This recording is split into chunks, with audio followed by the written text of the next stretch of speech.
primero que todo, muchas gracias a todos los organizadores de este foro global Colabora.lat, donde una temática tan importante como la que se está planteando de gobernando la pandemia es clave para pensar qué tipo de recuperación y cómo la podemos llevar a cabo. Mi nombre es Sebastián Nieto, soy el jefe para América Latina y el Caribe del Centro de Desarrollo de la OCDE y quisiera compartir con ustedes una temática que estamos trabajando actualmente y es cómo repensar el contrato social en América Latina en este escenario de pospandemia. Frente a esto quisiera responder a tres preguntas. Primero, ¿por qué necesitamos un contrato social hoy en día en la región? Segundo, ¿qué elementos deberían tenerse en cuenta? Y finalmente, ¿cómo llevar a su implementación? Sobre el primer punto, ¿por qué necesitamos un contrato social en América Latina hoy en día? Quisiera insistir en que ya estábamos en unas condiciones bastante complicadas antes de la pandemia, es decir que teníamos ya unas protestas muy importantes en 2019, donde veíamos precisamente un descontento social, donde las aspiraciones de una clase media vulnerable son cada vez mayores y donde no se llegaban a las respuestas necesarias que se tenían por parte de esta clase media vulnerable. Segundo, también tenemos unas desigualdades que, si bien se han ido disminuyendo en las últimas décadas, todavía siguen siendo elevadas. América Latina es la región más desigual del mundo y donde todavía estas altas disparidades pues generan algo de descontento, por supuesto, en una parte de los ciudadanos. Tercero, pues algo que estamos viendo también son las tendencias globales. Cada vez nos comparamos más con otros actores a nivel internacional y esto pues nos lleva a saber que todavía tenemos un campo importante de mejoras para reducir las brechas que tenemos a nivel internacional. Entonces, estábamos frente a esta tendencia antes de la pandemia. Lo que hemos visto con la pandemia es que, a pesar de unas respuestas eficientes, rápidas y muy bien focalizadas de prácticamente todos los gobiernos de América Latina, pues las consecuencias son dramáticas a nivel económico. La región con la mayor caída de crecimiento del PIB en el mundo, una caída del menos 7% del PIB, y también con efectos asimétricos, afectando sobre todo a los más vulnerables, con un aumento de la pobreza que puede ser de más de 20 millones de acuerdo a las cifras de la CEPAL. Entonces, frente a estas condiciones, pues tenemos que saber qué tipo de desarrollo queremos, qué tipo de recuperación que sea inclusiva, sostenible y fuerte se necesita en América Latina. Entonces, para esto pues tenemos que generar un nuevo contrato social y es por eso el porqué que lo vemos muy importante en este momento. ¿Qué elementos tener en cuenta? Y esta es la segunda pregunta.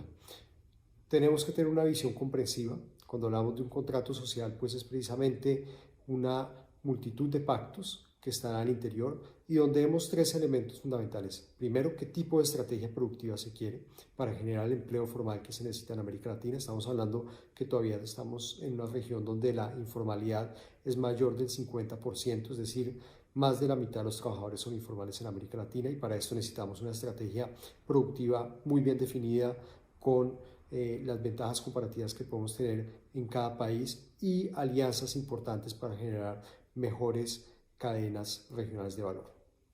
Un segundo elemento fundamental es el de la inclusión social. Lecciones importantes tenemos de esta crisis gracias a la implementación de los diferentes programas de asistencia social muy bien focalizados, como pueden ser todas las políticas de emergencia en Argentina, en Chile, el de auxilio también de emergencia en Brasil, todo el tema de bonos universal familiares en Perú, también las políticas de ingreso solidario en Colombia, solo para dar algunos ejemplos que han funcionado bastante bien. Ahora, esto nos sirve de lección para saber cómo ir hacia sistemas de protección social universal bien focalizados y donde en el mediano plazo también se crean los incentivos hacia la formalización condicionados a mejoras en capital humano también, que es un tema fundamental que vemos para la recuperación. Vemos que precisamente cuando entramos en todo lo que tiene que ver con capital humano, el cierre de escuelas en América Latina en número de días fue prácticamente el doble de lo que tenemos en los países de la OCDE.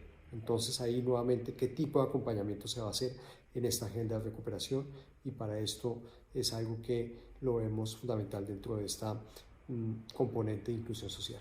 Y un tercer aspecto muy importante pues tiene que ver con la financiación. ¿Cómo financiamos esta recuperación? ¿Qué tipo de pacto fiscal, qué tipo de mejoras por el lado del gasto podemos hacer? Y también cómo gestionamos la deuda pública. Entonces aquí se necesitan consensos a nivel nacional, pero también a nivel internacional. Quisiera enfatizar en que esto se tiene que hacer bajo una muy buena secuencia de acciones, donde el consenso es fundamental, y ese es el tercer elemento que quisiera insistir: cómo llevarlo a cabo. Cómo llevar a cabo estos diferentes pactos, cómo llevar a cabo esa estrategia de desarrollo productivo, de inclusión y también de financiamiento. Para esto pues se necesitan acuerdos entre diferentes grupos socioeconómicos, acuerdos entre diferentes actores a nivel subnacional y por supuesto también acuerdos a nivel intergeneracional, entre jóvenes, adultos, personas mayores, que estén en el centro de este debate. Se necesita una agenda inclusiva con varios actores, donde las organizaciones de la sociedad civil, donde los estudiantes, los profesores, también por supuesto los empresarios y las diferentes organizaciones que representan el quehacer en un país estén vinculadas en este contrato social. Para esto entonces los consensos se tienen que llevar a cabo, buenos diálogos de política entre diferentes actores, y por supuesto también necesitamos una muy buena secuencia de acciones. Hay elementos fundamentales para hacer en el inmediato, por ejemplo en el campo fiscal, reducir la evasión fiscal a nivel nacional y a nivel internacional, reforzar las administraciones tributarias. Otro elemento también fundamental es qué tipo de gastos tributarios no son fundamentales en este momento, y paulatinamente ir yendo hacia una progresividad del impuesto a personas físicas, donde sin duda alguna todavía el margen de acción de mejora de la política fiscal para reducir las desigualdades es muy importante en América Latina. Esto para dar un ejemplo por el lado fiscal, donde se necesita una muy buena secuencia de acciones, terminando por supuesto también en otros aspectos que son como el del IVA. De qué forma se puede hacer un reembolso del IVA a los más vulnerables, pero eso se necesita tiempo, se necesita unas buenas estadísticas para llevar a cabo este tipo de acciones. Un elemento también muy importante en el cómo es la comunicación, saber comunicar, saber de qué forma llegar a las diferentes poblaciones, y aquí pues aprovechar las ventajas que puede tener la transformación digital, pero saber quiénes tienen este acceso y uso a la transformación digital, y muchas veces no es el caso. Entonces también tenemos que ver qué otro tipo de acciones por el lado de la comunicación son fundamentales para llegar a estos consensos en América Latina. Así pues, sin duda alguna estamos en una condición histórica para América Latina, con una crisis sin precedente a nivel económico, con unas desigualdades que se están aumentando, con un costo social muy importante, y sin duda alguna pues se necesita un nuevo contrato social, donde hay unos elementos que mencioné anteriormente que son fundamentales, pero ante todo es el cómo llevar a cabo ese proceso, cómo generar los consensos, donde necesitamos que todos los ciudadanos estén sentados en la mesa. Muchas gracias de nuevo por esta invitación, y encantados desde la OCDE y en particular desde el Centro de Desarrollo de la OCDE de seguir colaborando con ustedes. Muchas gracias.